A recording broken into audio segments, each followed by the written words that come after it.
Hello friends, very good morning. তো market আজকে যা গ্যাপ আপ মেরেছে তাতে আর আজকে কিছু ট্রেড হবে বলে তো আর মনে হচ্ছে না। আজকে চুপচাপ খালি বসে দেখারই পালা।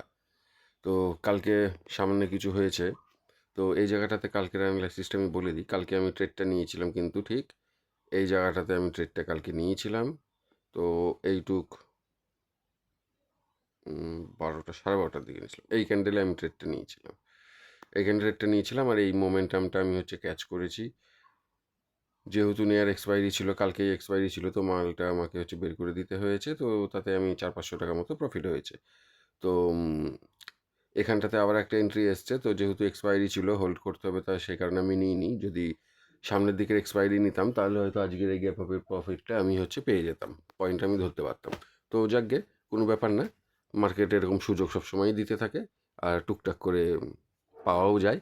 তো সেটা নিয়ে চিন্তা করে কোনো লাভ নেই। তো আজকে এত কিছু হবে বলে আমার মনে হচ্ছে না আমার সেট আপে।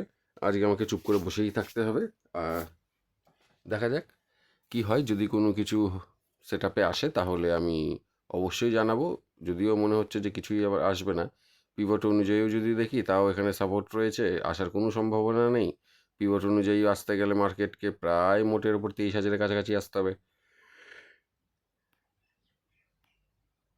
আর যদি জ্ঞান লেভেল দেখি তাও মোটের ওপরে 23,200-র কাছাকাছি আসতে হচ্ছে মার্কেটকে। আর যদি মুভিং অ্যাভারেজ সেট আপে দেখি তো তাও মোটামুটি ওই রকমই। তো আজকে কোনো কিছু কাজ হবে বলে মনে হচ্ছে না। দেখা যাক, চুপচাপ বসে থাকি আজকে, রিল্যাক্স, দেখা যাক কী হয়। ওকে, বাই।